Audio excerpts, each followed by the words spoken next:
I had a very intense dream last week. Before I get into it, I wanted to explain that I tend to be a very vivid dreamer, and my dreams are so vivid that they're sometimes hard to distinguish from reality.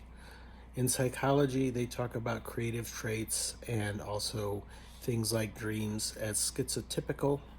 What that means is that they're a distorted version of what reality is.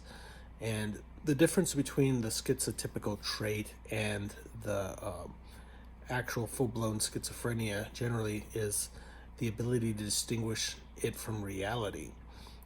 Creative people, which I am one, we have a tendency to have these traits that where we see things like if I'm a sculptor, and so I'll actually have a very strong image in my head of a sculpture and it doesn't exist, and that image is what prompts you to create it, and it's really an expression of your feelings and stuff.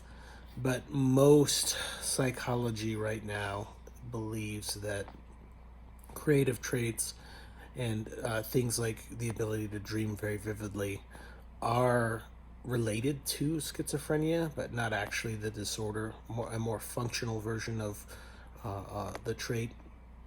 And so I say all that because last week I had a dream, and I was going to bed, and in the twilight of my mind, just between wakefulness and the actual dream, I was thinking, and it was kind of like my subconscious was telling myself that I was going to die. Of course, I didn't want to die, and I was like, no, no, no. But it was as if I did in my dream.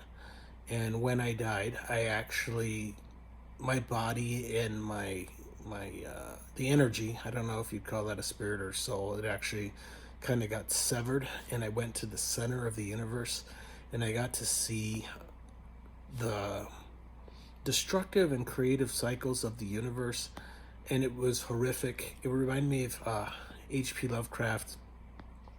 At the center of the universe was this roaring, destructive energy that was just destroying things and spitting out matter and energy. And I was ripped apart, crushed into pieces, and then reconstituted with all sorts of other things.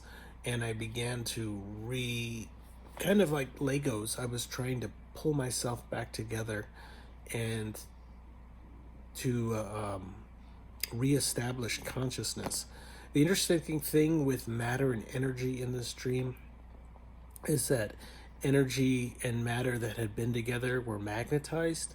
And so my conscious state and my physical state of being as I was born on this planet kept on trying to rebuild itself. And different things locked it away. And so what I mean by that is that, like, let's say like mites ate my skin. Well, the part of me became part of the mites. And so we were all interconnected into this mass glob of life, and it was related to the planet. And we were, I guess, life forms were more part of the planet than separate from it. And so I spent millennia, millions of years as different things as my consciousness was trying to recreate itself. The interesting thing with this pattern is that ultimately it things did create themselves in mirror images, and this goes back to the very center of the universe, this deity, this terribly like fear inspiring thing, this roar into the void of emptiness. It actually had a mirror image, and that mirror image of that destructive force was life. And so as it started to do this, it created these reflections. And one of the things I started to realize is that when people were looking for intelligent life in the universe and had experienced it, they were actually looking at the image of themselves. It was like a reflection in a bathroom mirror. The things that we thought were alien really weren't. It was them through the reflection.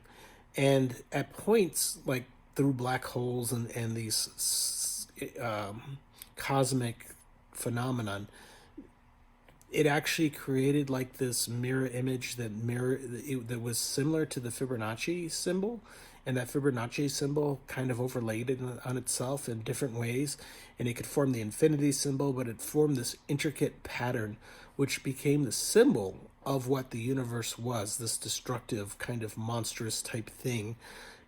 It had a degree of sentience, but it defied logic as like to be classified as a personification.